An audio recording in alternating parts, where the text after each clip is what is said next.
నీ వాక్యమే నన్ను బ్రతికించెను, బాధలలో నెమ్మదినిచ్చెను.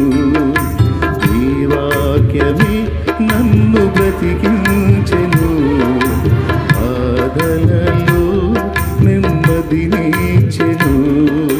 కృపాశక్తి దయాశక్తి సంపూర్ణుడా, వాక్యమై ఉన్న యేసు వందనమయ్యా.